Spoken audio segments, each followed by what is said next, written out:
12. A salvação não é obra humana. Vamos ler o texto áureo juntos? Com vontade, com ânimo, com alegria. 1, 2, 3 e...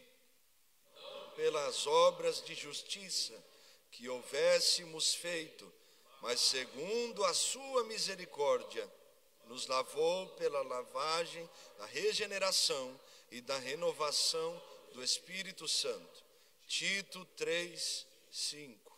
A verdade prática, vamos juntos, 1, 2, 3.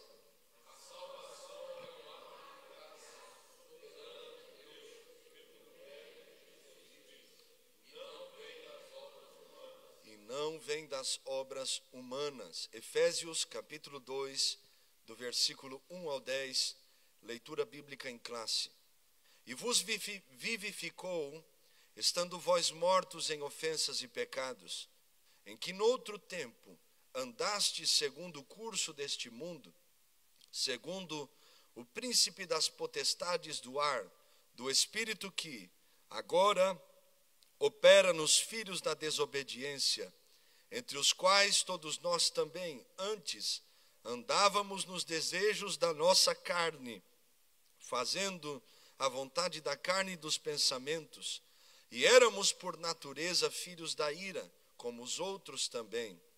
Mas Deus, que é riquíssimo em misericórdia, pelo seu muito amor com que nos amou, estando nós ainda mortos em nossas ofensas, nos vivificou juntamente com Cristo. Pela graça sois salvos. E nos ressuscitou juntamente com Ele, e nos fez assentar nos lugares celestiais em Cristo Jesus, para mostrar nos séculos vindouros as abundantes riquezas da sua graça, pela sua benignidade para conosco em Cristo Jesus. Porque pela graça sois salvos, por meio da fé. E isso não vem de vós, é dom de Deus.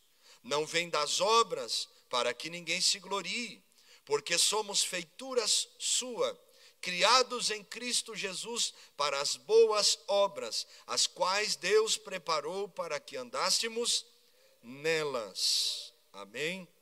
Tome o seu assento adorando a Deus. Nesta manhã, irmãos, como temos falado nessas 11 lições, e eu, pelo menos em 5 delas, tenho ministrado aqui a vocês, ou mais, nós estamos estudando sobre a defesa da nossa fé. É o tema central da nossa revista. E nós estamos hoje abordando um tema muito importante, assim como os demais, porque existem muitas heresias a respeito da salvação. Uma coisa são divergências teológicas. Uns vão ter um pensamento, outros vão ter outros pensamentos. Agora, outras coisas são heresias. E nós vamos entender algumas verdades bíblicas, vamos descobrir quais são as heresias antigas que surgiram nos tempos passados, que dissuadiram muitos cristãos naquele tempo, e também como elas se manifestam nos dias de hoje, né? Como elas se revelam nos dias de hoje. Então nós vamos aprender coisas muito importantes. A primeira parte da nossa lição, ela é uma exegese, uma explicação desse texto bíblico que nós lemos nesta manhã. Então nós vamos estar explicando algumas coisas aos irmãos, pontuando outras, e eu peço aos irmãos que façam perguntas sim, mas perguntas dentro da lição, tá bom? Se vocês têm algumas outras perguntas que não sejam relacionadas à lição ou colocações, faça depois. Mas a respeito da lição que estamos tratando, vamos focar nela, porque senão a gente sai do tema e aí vai para tantos lados e daqui a pouco não sabemos onde estamos mais. Então vamos tirar as nossas dúvidas a respeito dessas questões, vamos aprender juntos, e o que nós não soubermos, nós vamos pesquisando e vamos explicando aos irmãos depois, tá bem? Amém, irmãos? Tá bom, então. A introdução da nossa lição diz que o apóstolo Paulo mostra nessa leitura bíblica em classe o contraste entre o estado espiritual da miséria humana e a restauração à comunhão com Deus.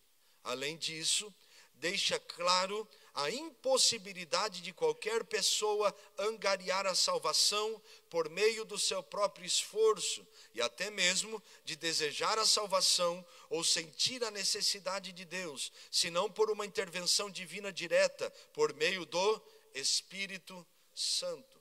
O que nós acabamos de ler é que Paulo está dizendo que ninguém pode ir até a pessoa de Jesus sem o convencimento do Espírito Santo. Tá bom? Irmãos, antes da queda de Adão e Eva, o primeiro casal, como nós falamos pelo menos nas duas últimas lições, na última lição de uma forma mais direta, sobre o pecado, como o pecado se estendeu a nós, todas aquelas questões que já falamos, e os irmãos que não puderam estar, podem entrar lá no YouTube, eu mandei o link no grupo para os irmãos assistirem também a escola bíblica, a retransmissão dela. Nós falamos sobre este pecado que entrou na humanidade através do primeiro casal. Agora, a comunhão foi quebrada. E através da pessoa de Cristo, somente através da pessoa de Cristo, esta comunhão pode ser reestabelecida.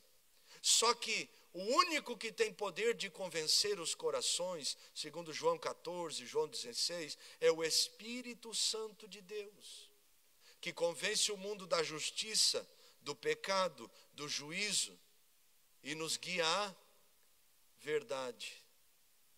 Aleluia. E esse versículo aí, varão, o que é isso? Aleluia.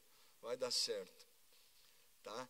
Então, somente o Espírito Santo pode nos convencer de nós aceitarmos a mensagem da salvação, de nós aceitarmos a mensagem de Cristo dentro das nossas almas. E uma vez que o Espírito Santo vai trabalhando em nós, ele vai restabelecendo o livre-arbítrio curado, são. Não quer dizer que vai tirar o nosso livre-arbítrio, mas vai nos libertar do poder do pecado que antes nos prendia nas práticas que não agradavam a Deus, mas vai continuar dando a nós a liberdade de termos escolhas. E aí o apóstolo Paulo aos Romanos vai trazer um tratado a respeito do pecado e essa liberdade que nós temos em Cristo. Pelo menos até o capítulo 7, ele fala sobre o poder da lei do pecado, que opera a morte em nós. Mas agora, como em Cristo, nós podemos ser livres do poder do pecado e da lei, e agora temos esta liberdade restaurada. Liberdade não para pecar, liberdade não para que, pecando, a graça sobreabunde ou superabunde, porque nós não podemos usar a graça de Deus de maneira nenhuma para dar lugar ou ocasião à nossa carne. Eu vou pecar para que Deus me perdoe. Não, nós não podemos usar este livre-arbítrio para que nós demos lugar ao pecado. Não, nós agora temos que usar o nosso livre-arbítrio para glorificar a Deus e lutar para viver as Escrituras, tá bom? É fácil? Não. Tentações são tentações, e nós devemos lutar contra elas, não aceder a elas, não dar espaço a elas. Carne é carne. E Martim Lutero tem uma frase muito boa a respeito disso, que ele diz que no dia do batismo descobriu que o velho homem sabia nadar. Ou seja, os desejos não saíram, continuou lá. Só que agora, a obra do Espírito Santo é o quê? Regeneração, santificação, e vai formando Cristo em nós, e vai mortificando. Paulo fala sobre isso em Gálatas capítulo 5, quando ele fala sobre o fruto do Espírito e as obras da carne, a batalha espiritual da guerra da carne contra o Espírito dentro de nós. E agora, nós somos convencidos pelo Espírito Santo, trabalhados pelo Espírito Santo, e somente através da pessoa do Espírito Santo, então, podemos ser convencidos da mensagem da cruz e entregarmos nossa vida ao Senhor. O homem natural. Quem é o homem natural? Os irmãos lembram que eu já expliquei sobre isso aqui? O homem natural é o homem que não conhece a Deus. Depois nós temos o homem espiritual, que é o homem que teve um encontro com Deus e vive ou busca viver uma vida segundo a palavra de Deus. E depois tem o homem carnal, homem não em questão de gênero, mas questão de humanidade, em totalidade, a humanidade carnal, ou seja, que conheceu, teve um encontro, mas recaiu, conforme Hebreus capítulo 6, versículo 4 a seguir. Ou seja, voltou às práticas carnais, uma vez tendo conhecido a Cristo. Aqueles que não conheceram a Cristo, eles não têm esse entendimento ainda. Eles não têm o desejo. Nós, quando não conhecíamos ao Senhor, não tínhamos o desejo de, hoje eu vou orar. Quem tinha esse desejo antes de ser crente de verdade? Ninguém, irmão. Porque o único que convence é o Espírito Santo. Então é o Espírito Santo que trabalha em nós e nos convence. Influências humanas não vão nos convencer. Elas vão nos levar até certo ponto. Dogmas humanos não vão nos convencer. Vão mudar nossas roupas, vão mudar nossas palavras, vão mudar o nosso exterior, mas não vão mudar o nosso coração. Só o Espírito Santo de Deus, através da pessoa de Jesus, para a glória de Deus Pai, pode fazer esta obra em nossas vidas. Amém? Então nós temos que entender estas coisas, tá bom? É o Espírito Santo que nos convence da justiça, do pecado e do juízo. Então Paulo está falando sobre estas coisas. É Deus que trabalha a salvação em nós. Não tem alguns méritos que nós, não quero me deter muito, mas algumas coisas nós temos que explicar. Aqui nós vamos falar um pouco sobre os monergistas e os sinergistas, né? Tem a questão de aqueles que dizem que Deus é aquele que faz tudo e o homem não tem participação nenhuma na salvação. E os sinergistas são aqueles que dizem que Deus é quem faz esta obra, mas o homem tem que crer. E aí há discussões teológicas tremendas, né? O calvinismo, o arminianismo, o pelagianismo, o agostinianismo e tantas coisas que muitas vezes não nos levam a lugar algum, viu? Que a gente perde tempo discutindo essas coisas e esquece de viver a palavra. Temos que lutar para viver o céu. Guarda o que tens, é um mandamento, para que ninguém roube a tua coroa. Então, a salvação sobre a graça de Deus. A descrição do estado espiritual humano. O relato da condição pecaminosa da natureza humana confirma a extensão da corrupção do gênero humano.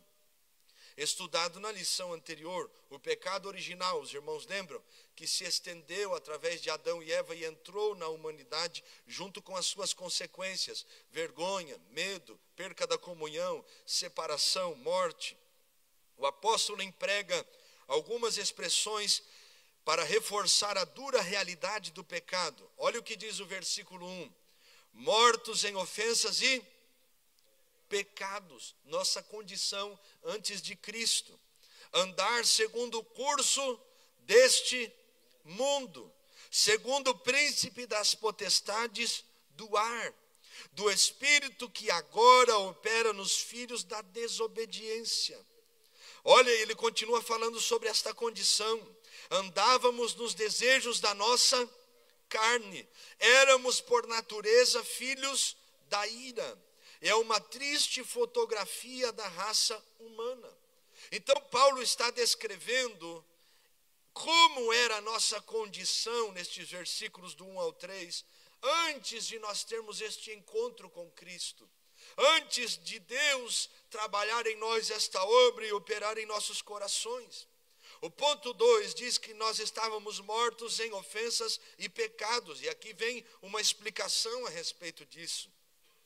As expressões, e vos vivificou, e nos vivificou juntamente com Cristo, revelam a ação do Espírito Santo em favor dos pecadores, que a salvação só é possível mediante a graça de Deus, e sem ela ninguém pode ser salvo. O que é graça? Graça é favor imerecido. Então, ninguém pode ser salvo sem os méritos da cruz e da ressurreição de Cristo. Na verdade, do sacrifício, sim, mas da ressurreição, que é a vitória sobre o pecado, vitória sobre a morte, vitória sobre as trevas, sobre o inferno, sobre tudo. Então, ninguém pode receber esta obra se não for por meio da graça de Deus. Mas há algo que precisa ser esclarecido. As expressões mortos em ofensas e pecados e mortos em nossas ofensas não devem ser entendidas literalmente, porque se tratam de uma metáfora. E aqui, irmãos, eu quero só lembrar os irmãos, todo o texto bíblico tem um contexto, e a Bíblia tem linguagens, tem metáforas, tem contextos históricos. Alguns textos são literais, sim, tem alguns textos que são alegorias, metáforas, e não podem ser interpretados literalmente. Por exemplo, um texto de Apocalipse, né? E da boca dele saiu uma espada aguda de 2 gumes. Vai sair uma espada da boca dele? É uma metáfora, é uma figura de linguagem. Os irmãos entendem?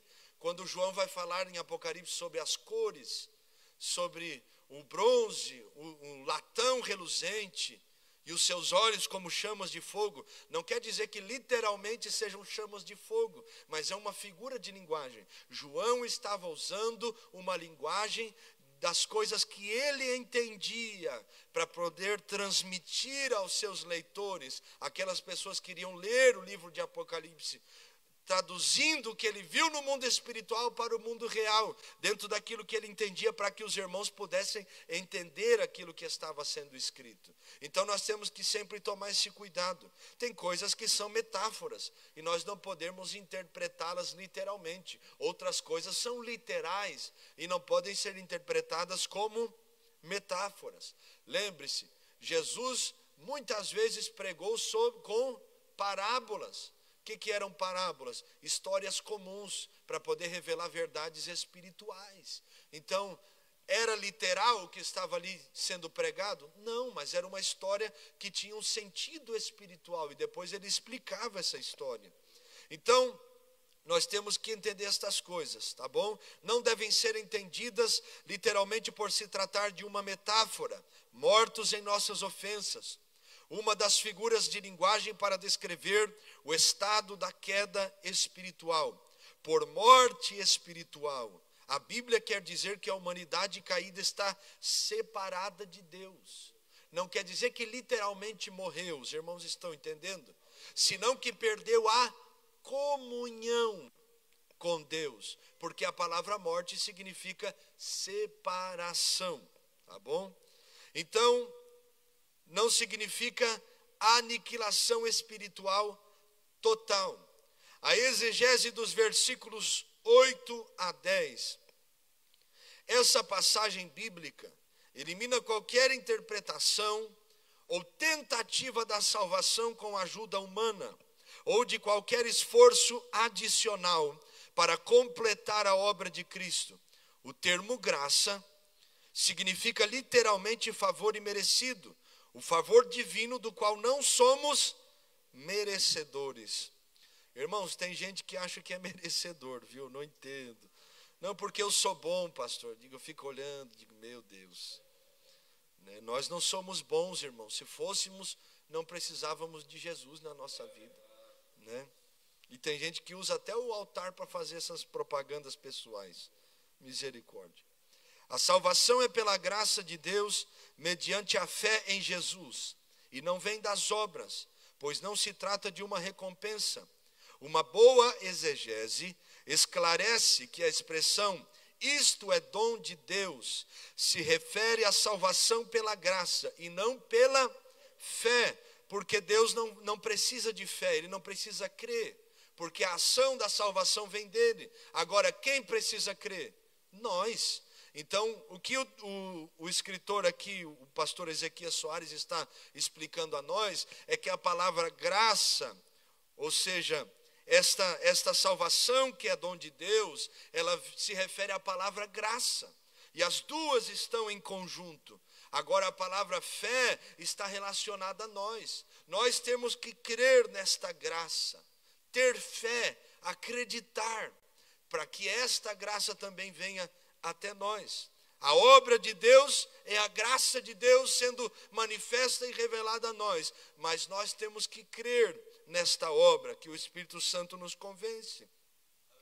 Como afirma o respeitado erudito da língua grega, Robertson, a graça é a parte de Deus e a fé é a nossa. De modo, como dizia Norman Geisler, a fé é o meio e a salvação é o fim.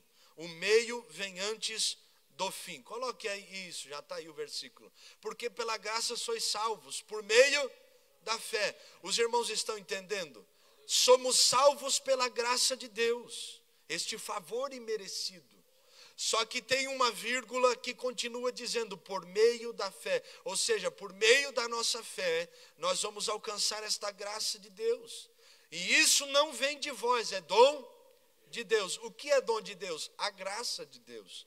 Tá bom? Agora, as soteriologias inadequadas na antiguidade, ou seja, as doutrinas da salvação equivocadas que surgiram na antiguidade. Até aqui, mais ou menos, os irmãos estão entendendo? Tá bom?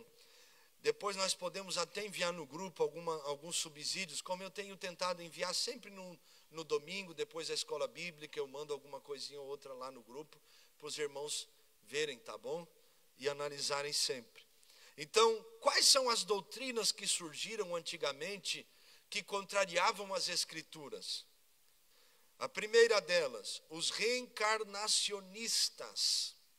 Como termo soteriologia, nos referimos aos diversos ensinos religiosos inadequados sobre a salvação. O primeiro deles é a doutrina da reencarnação, tão antiga quanto a humanidade, originária do hinduísmo, mas presente também no budismo, no jainismo, no sikhismo. É defendida pelos Hare Krishnas, kardecistas e muitos outros. Os adeptos da doutrina da reencarnação têm em comum a busca da perfeição, por meio de um progresso evolutivo, até que estes ciclos da roda de renascimento parem de girar. Em resumo, a salvação pelo seu próprio esforço e sem Jesus. Trata-se de uma crença antibíblica. E aí eu vou pedir para os irmãos colocarem o Salmo 78, 39 aí. Então, o que os reencarnacionistas creem? Eles creem que eles vão reencarnar até que a evolução da luz que eles têm, da alma deles, seja completa, ou seja, eles sejam perfeitos. Então, se eles falharam em alguma parte da sua vida, eles vão continuar reencarnando, até que eles possam vencer os seus pecados e ser redimidos dos seus pecados. Só que há um problema. O único que pode perdoar pecados e escrever uma nova história é Jesus Cristo. Tá bom? Olha o que diz o Salmo 78, 39. Porque se lembrou de que eram carne, um vento que passa e não volta. Passa e não volta. Hebreus 9, 27, coloque aí, ao homem está ordenado morrerem uma vez, vindo depois disso o juízo. Então a Bíblia refuta a crença da reencarnação. Nós não cremos na reencarnação. Nós somos cristãos. Irmãos, nós vamos comparecer ante o tribunal de Cristo. E nós vamos dar conta desta vida.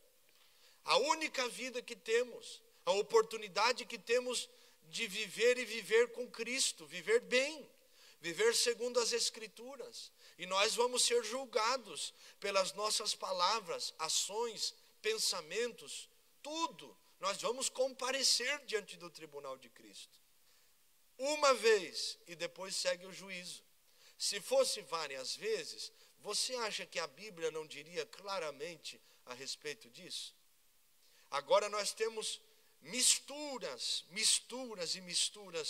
no meio cristão que difundem o cristianismo protestante com essas doutrinas. A pessoa parece que vai profetizar, parece que está baixando um espírito nela.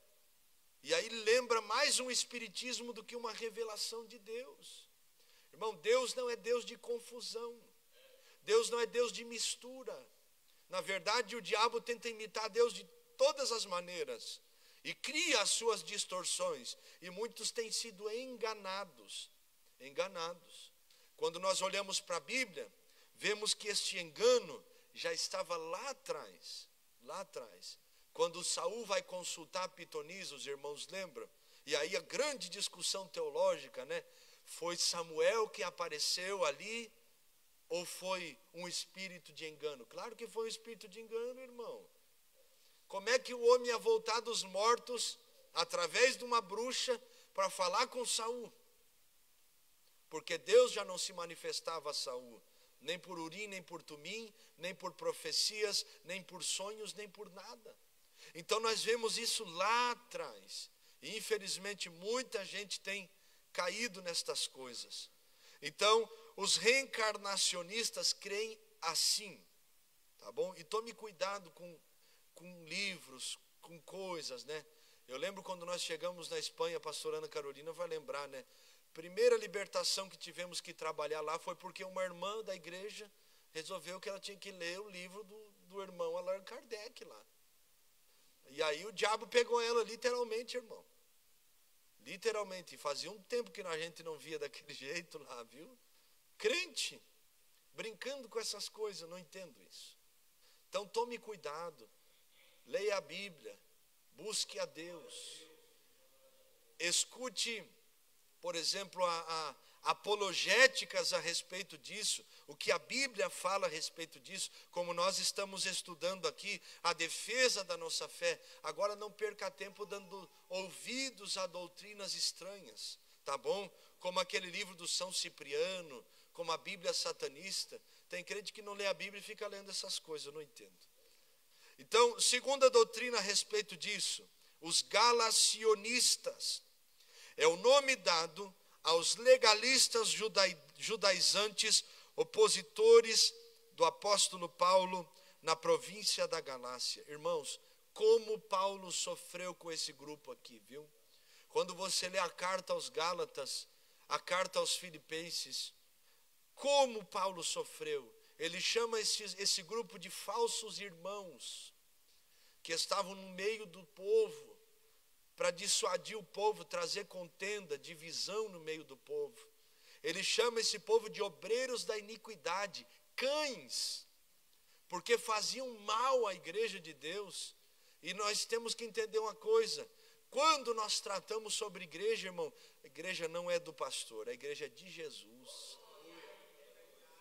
Nós estamos ferindo o corpo de Cristo, né? Tantos escândalos, como o escândalo que surgiu essa semana aqui em Portugal, né? Aí nós estávamos conversando a respeito disso, né? Do pastor lá em Lisboa que alugou e fez um monte de coisa. Não é que são pastores, são lobos disfarçados de pastores. E que a justiça seja feita. Agora, quão difícil se torna pregar o evangelho depois de umas coisas dessas, né, irmãos? Aí você vai falar de Jesus, o povo não quer, porque o fulano de tal. E tantas coisas boas, tantas igrejas sérias que existem por aí, e as pessoas não dão ouvidos, não dão crédito à pregação, porque olham o mau testemunho dessas pessoas. Então, esses judeus convertidos ao cristianismo queriam levar os gentios, queriam que os gentios observassem a lei de Moisés como condição para a salvação. Ou seja, Cristo não era suficiente. Eles deviam aceitar Jesus, mas eles tinham que ser circuncidados. Eles tinham que aceitar Jesus, mas eles tinham que guardar o sábado, porque a obra de Cristo não era suficiente. Então eles tinham que guardar a lei de Moisés. A verdade bíblica é: pelas obras da lei, nenhuma carne será justificada. Então Paulo vai combater, e Paulo vai ser preso, e Paulo morre por causa desse grupo de pessoas, irmãos.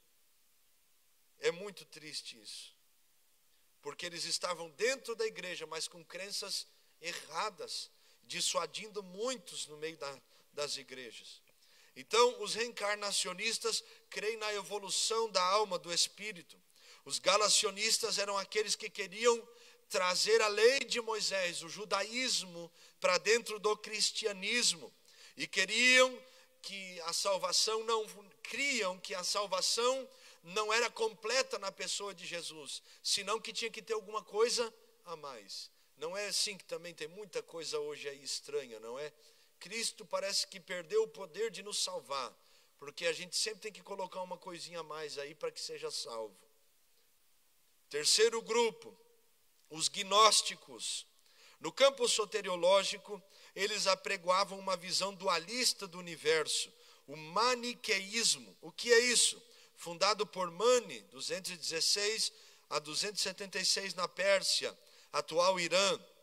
Seu ensino era que o universo é composto do reino das trevas e do reino da luz, e os dois lutam pelo domínio da natureza do próprio ser humano.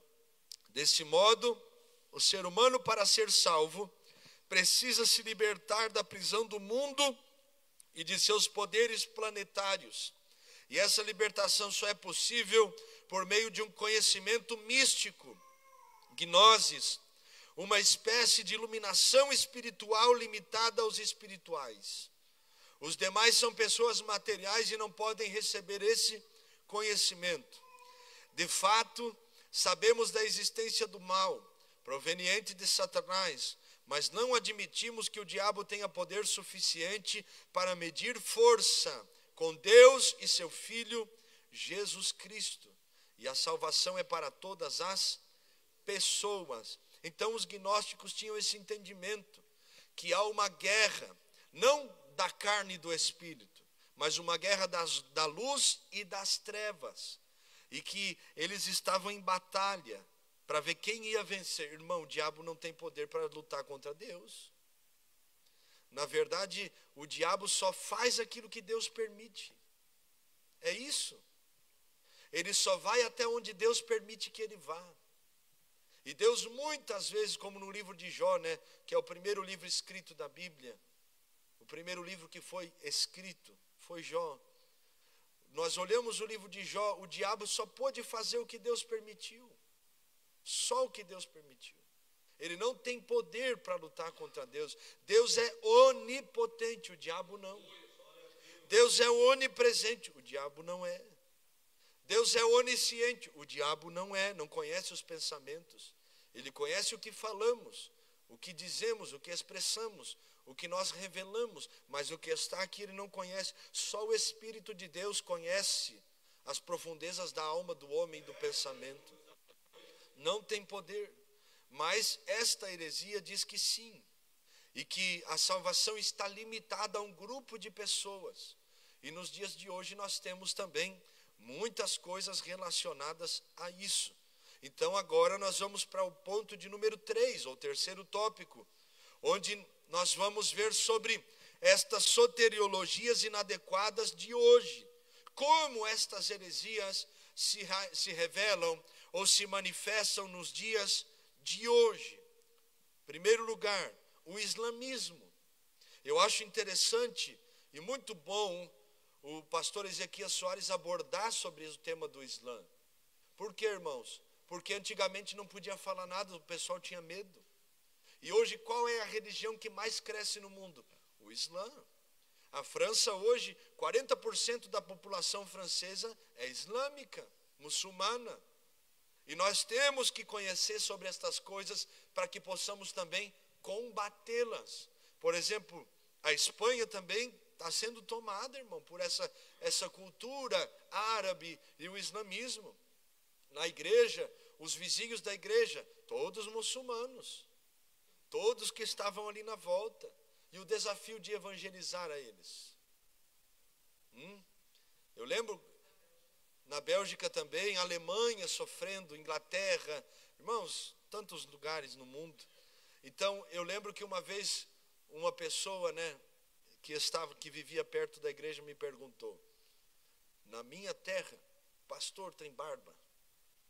E eu falei para ele: na minha terra, pastor tem que ter coração. Aí ele ficou me olhando assim. São costumes diferentes, mas o coração tem que ser um coração de um pastor. Ele ficou me olhando, muçulmano, perguntando. Aí eu fiz uma pergunta para ele: você crê que Deus pode perdoar os seus pecados?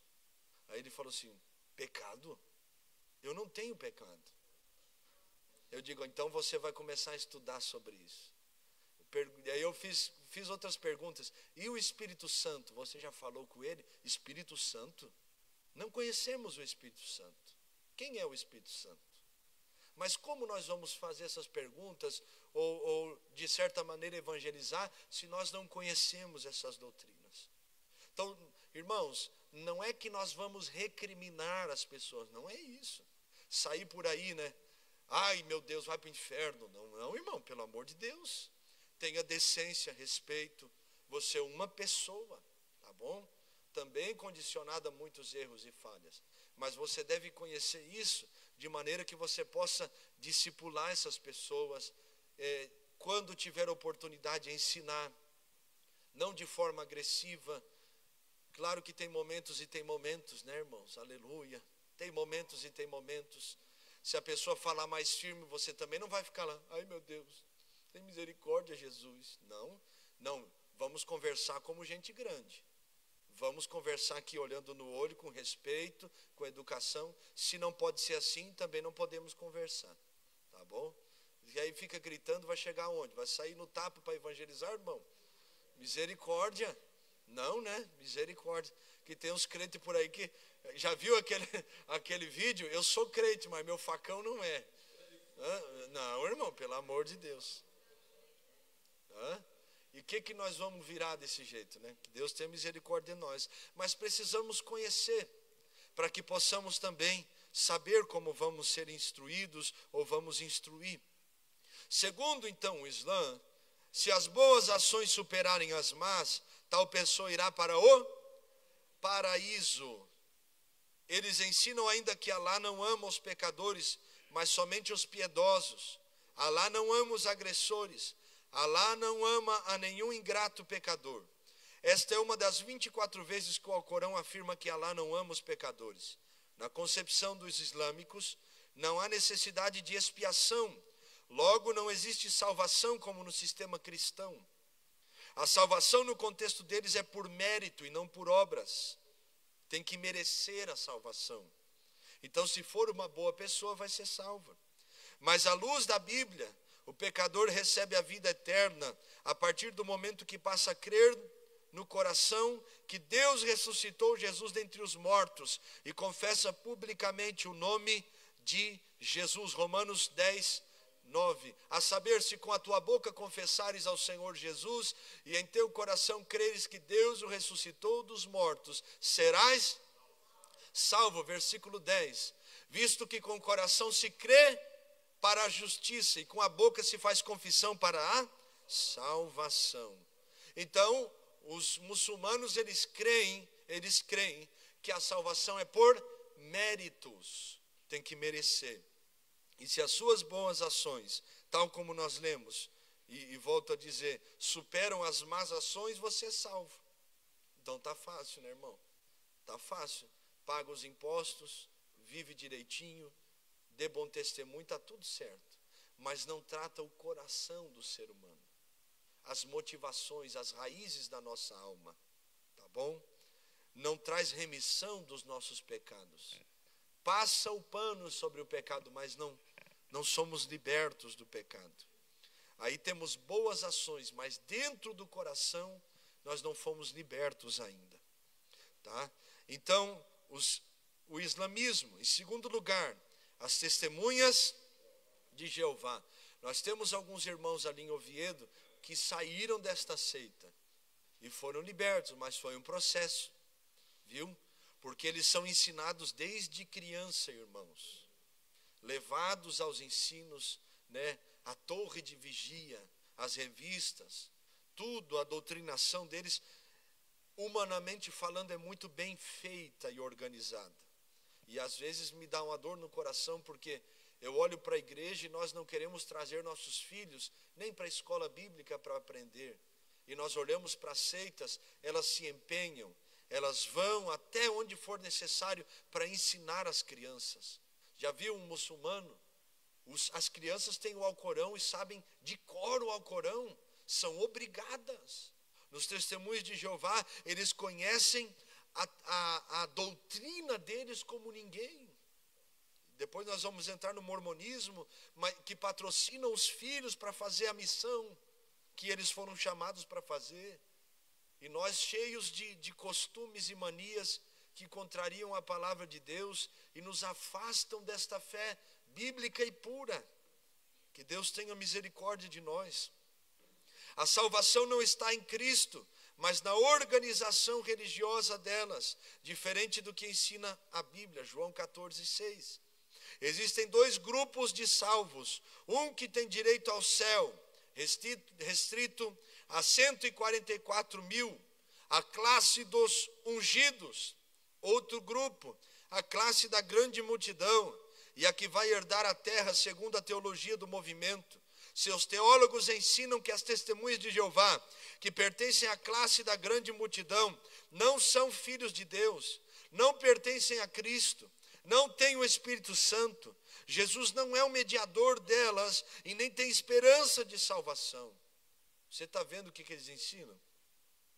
A Bíblia nos ensina que não existe cristão sem o Espírito Santo, mas a todos quantos receberam, deu-lhes o poder de serem feitos filhos de Deus, aos que creem no seu nome. Então só aqui vocês já viram muitas coisas, não viram? Irmão, como que somente 144 mil vão ser salvos? Quando a Bíblia fala sobre os 144 mil, lá no livro de Apocalipse, e aí tem discussões teológicas tremendas, né? Mas o texto bíblico é claro, 144 mil judeus, 12 mil de cada tribo, está escrito, não tem como mudar isso aí, tá? Não precisa nem de revelamento disso, né? Então está lá escrito no texto bíblico. Então, como é que só 144 mil vão ser salvos? Outra coisa, no mundo, eles já passaram de 144 mil faz muito tempo. Os testemunhos de Jeová também são conhecidos como os russelitas, que vieram de Russell, do russelismo, uma vertente teológica que saiu aí dos adventistas, e aí deu uma briga lá no meio deles. E Russell, ele foi aquele homem que queria dizer que ano que Jesus que ia voltar de verdade. E aí ele começou, vai ser tal ano, aí não veio. Não, é porque eu errei as contas, vai ser no outro ano. E aí não veio de novo. E aí eles pararam de dizer o que a Bíblia não diz. Mas começaram com outras crenças, tá bom? Então ele vai ter mais de uma esposa, aí vai ter muita coisa errada por aí. Assim como também na questão do mormonismo, né? Que Joseph Smith tinha esposa para mais de metro, como diz lá no Brasil, né? Então, complicado. Até que as leis dos Estados Unidos proibiram eles de poder viver nessa prática. Mas eles tinham vários casamentos, né?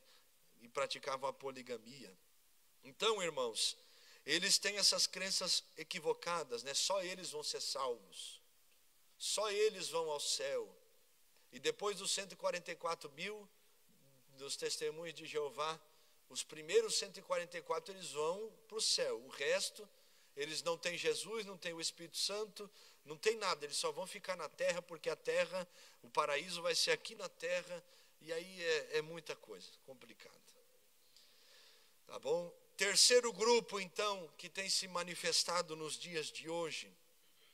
Os mormons creem numa salvação geral, em que os não mormons serão castigados e depois libertos para a salvação, numa perspectiva individual, em que a salvação é obtida pela fé em Jesus e pela obediência às leis e às ordenanças. Eles consideram ordenanças, segundo os artigos 3 e 4 das regras de fé em Jesus, arrependimento, batismo por imersão e imposição de mãos, mas há outros requisitos.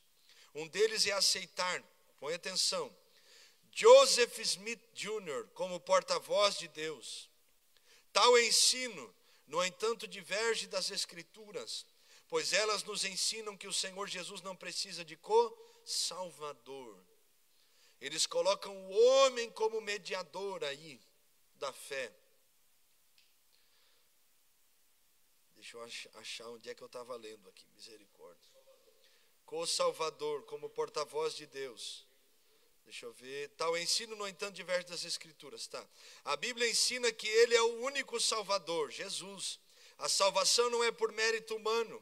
Ninguém pode ser salvo pelas obras, mas somente pela graça de Deus mediante a fé. Existe apenas uma salvação, e ela está à disposição de todos os seres humanos. Tito 2,11, Judas, capítulo 1, versículo 3. Então, irmãos, os mórmons também têm uma crença errada, porque eles creem que para ser salvo, você tem que aceitar Joseph Smith, no batismo também. E quem é Joseph Smith? Já morreu, irmão. Então eles estão batizando pessoas em nome de alguém que já morreu. Viu? E para eles serem mórmons, a Bíblia não é suficiente. Para eles interpretarem a palavra de Deus, eles precisam do livro dos mórmons para poder interpretar a Bíblia. E só aí já é um problema muito grande, porque a Bíblia é o nosso único livro de manual, regra, fé e prática. Ela é a palavra de Deus. Só as Escrituras vão nos levar aos céus. Então, nós vemos aqui muitas coisas que querem nos dissuadir a respeito da salvação.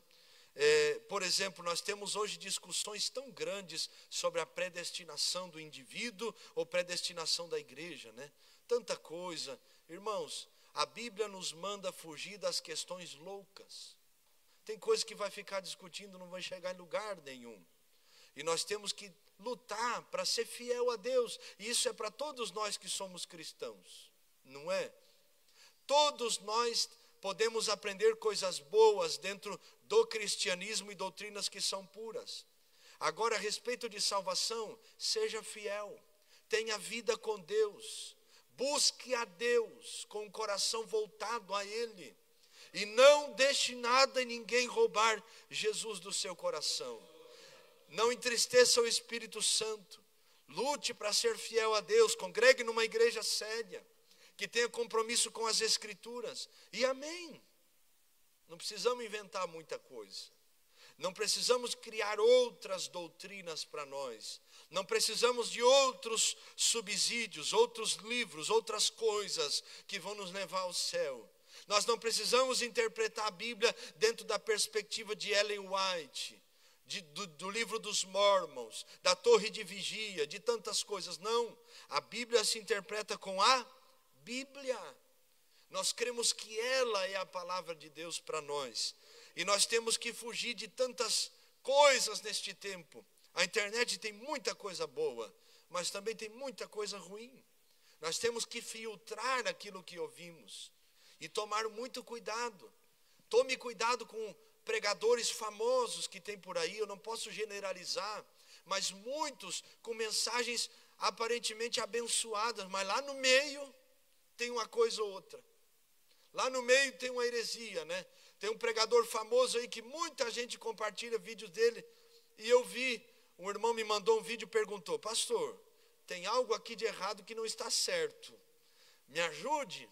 Aí está lá o pregador falando que o pai era maior que o filho era maior que o Espírito Santo, dentro da Assembleia de Deus, irmão.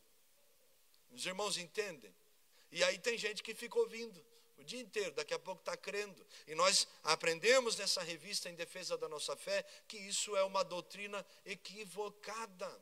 Ore e diga: Espírito Santo, me dá o dom do discernimento e me ajuda, que o meu coração se alegre com a tua palavra, mas que o meu coração se entristeça com aquilo que não é teu. E que nós possamos ter este discernimento espiritual, principalmente nos dias em que vivemos, onde a frieza vai tomar muitos corações e o espírito de engano está sobre essa terra, só esperando um momentinho para poder entrar. Tá bom?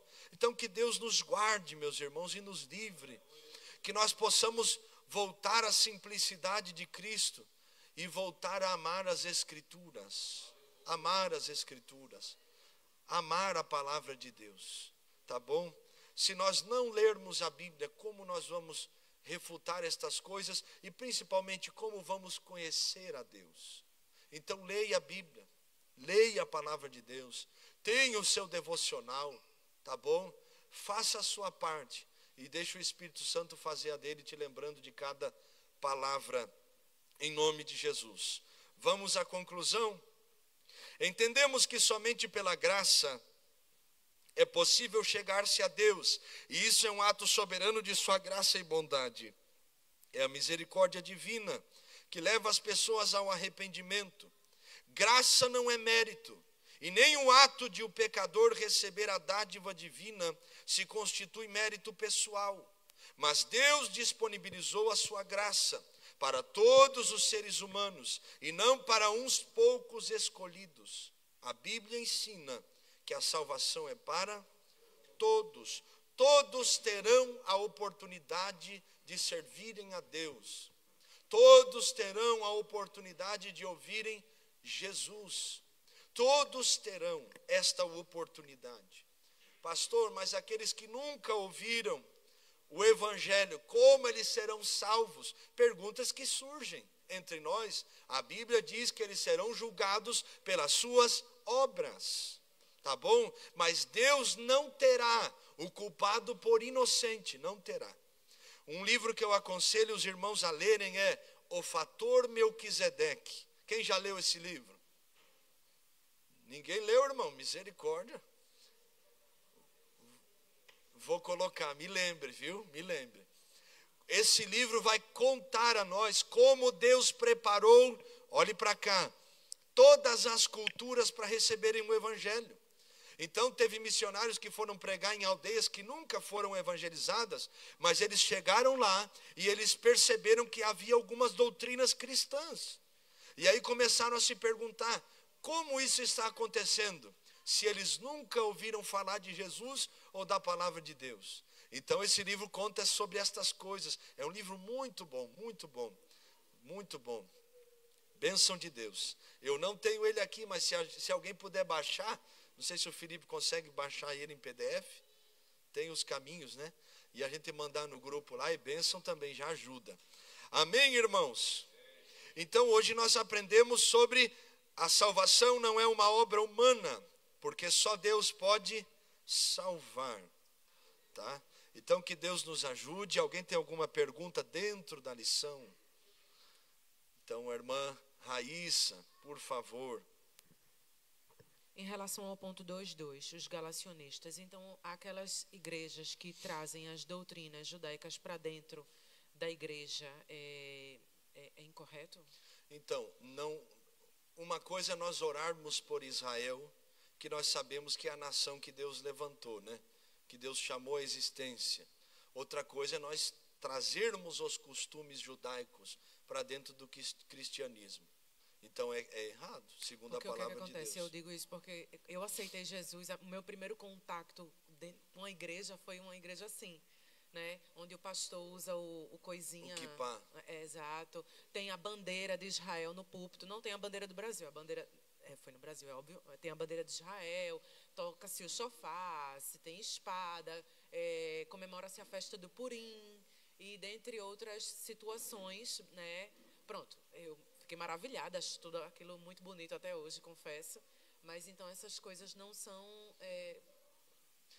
não é o que é bíblico a nós, né? Paulo, se nós lermos a carta aos Gálatas e aos Filipenses, Paulo vai combater claramente essas coisas. E ele vai falar sobre nós fugirmos dessas coisas, né? Sobre que em Cristo não temos mais a necessidade de guardar o sábado, nem as luas, nem as festas, porque agora Cristo é suficiente para nós. Então, não é correto nós trazermos estas coisas, porque Jesus morreu para nos libertar destas coisas, senão ele nos levaria ao judaísmo e não ao cristianismo, e Paulo e os primeiros cristãos deram as suas vidas para nos libertar também desses costumes. Então, na igreja primitiva, tinham duas heresias principais. Quais eram? Os galacionistas, que eram os judaizantes, que queriam trazer o judaísmo, e aí aqueles que eram influenciados pela cultura grega, né, do liberalismo. Entende? Uns diziam, não pode nada e tem que guardar o costume judaico, e outros diziam, eu estou em Cristo, tenho liberdade para pecar, para fazer tudo. E aí Paulo vai escrever a carta aos Gálatas e aos Filipenses combatendo estas questões principais, né? Tratando sobre isso. Então, trazer o judaísmo para dentro do cristianismo é um retrocesso. Tá? Uma coisa é ter uma bandeira de Israel aqui e nós orarmos por conflitos e coisas. Isso não é problema nenhum, irmãos. Tá bom? Outra coisa é nós trazermos o costume. Tá? Porque começa com o dedo, daqui a pouco vem a mão e o braço e o corpo inteiro. Daqui a pouco nós estamos guardando o sábado e um monte de coisa. E tem igreja que faz isso. Entendeu? Então a gente deve sempre observar o que a palavra de Deus nos ensina de forma clara. Para que seja uma doutrina, só para os irmãos lembrarem, tem que aparecer na Bíblia pelo menos 3 vezes. Para que seja uma doutrina bíblica, tá bom? Agora a Bíblia não nos ordena a guardar o sábado, a sermos circuncidados. Tá? A questão do shofar pode ser usado como um instrumento musical, aí é outra coisa, né? Mas trazer essas coisas, botar um quipá, e aí se enrola no manto, bota uma roupa de sacerdote, né? Daqui a pouco está querendo sacrificar também, misericórdia, né, irmão? Então, que Deus nos guarde. Tá? Obrigado pela pergunta, Amém, viu, irmã obrigada. Raíssa? Deu para entender mais ou menos? Amém. É uma pena, né? Mas amém. Guarda o que é bom, tá bom? Guarda o que é bom, saudável, é bênção. Amém, irmãos? Vamos, então, fazer uma oração aqui, como de costume, sentado mesmo, não precisa ficar de pé não, tá? Senão os irmãos vão cansar, né? Vamos orar sentados, tá? Pai, nós oramos nesta manhã, pedimos que o Senhor nos dê graça, nos ajude, Senhor, a guardarmos a nossa coroa, para que ninguém a roube. Guarda os nossos corações. Mais uma vez temos orado, como nos dias que temos orado, pedindo discernimento espiritual.